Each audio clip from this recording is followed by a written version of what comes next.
और अब ये जानिए, सेनेटर फैसल बावडा कहते हैं कि बानी पीटीआई को पता है कि मुल्क पटरी पर आ गया, इसलिए लाशें गिराने का मंसूबा बना लिया है। तहरीक इंसाफ के अंदर इस मामले पर मंसूबाबंदी हो चुकी है। ये लोग पंजाबी और पठान की लड़ाई कराना चाहते हैं।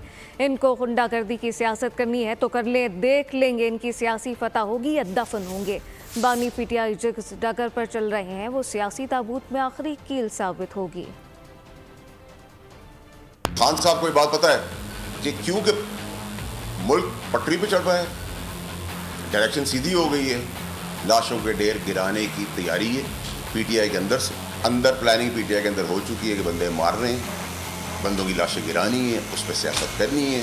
आप पंजाबी और पठान की लड़ाई कराना की बातें कर रहे हैं, सियासत करनी है और बदमाशी और गुंडागर्दी की सियासत करनी है, तो फिर देख लेते हैं कि सियासी फतह किसकी होती है और दफन कौन होती है। और अब जिस डगर पर जा रहे हैं उस आखिरी कील वो ठोक रहे हैं सियासी कफन के ऊपर। सब्सक्राइब करें और बेल दबाएं ताकि कोई खबर रह न जाए।